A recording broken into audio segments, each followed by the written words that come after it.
Hello everyone! In today's video, I'm going to show you how to fix and allow camera access on iPhone apps. So first up, what you need to do is to access your phone settings, and then from here, just scroll down until you see screen time, and then look for content and privacy restrictions, and then if this is toggled on, then you can access allowed apps and features, where you're just going to need to toggle on your camera app.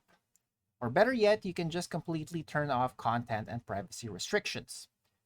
Now, after that, you can also try checking privacy and security right over here. And then look for the camera app right over here.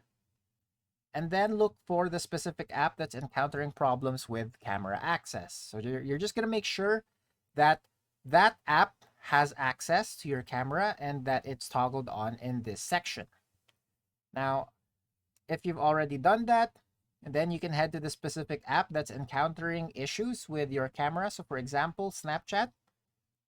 So if it's encountering any issues, then it should appear, there's an error message that will appear on this screen.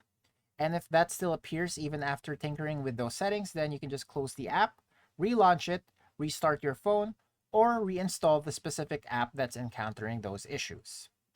And that's it for today. Thanks for tuning in, and I'll see you next time.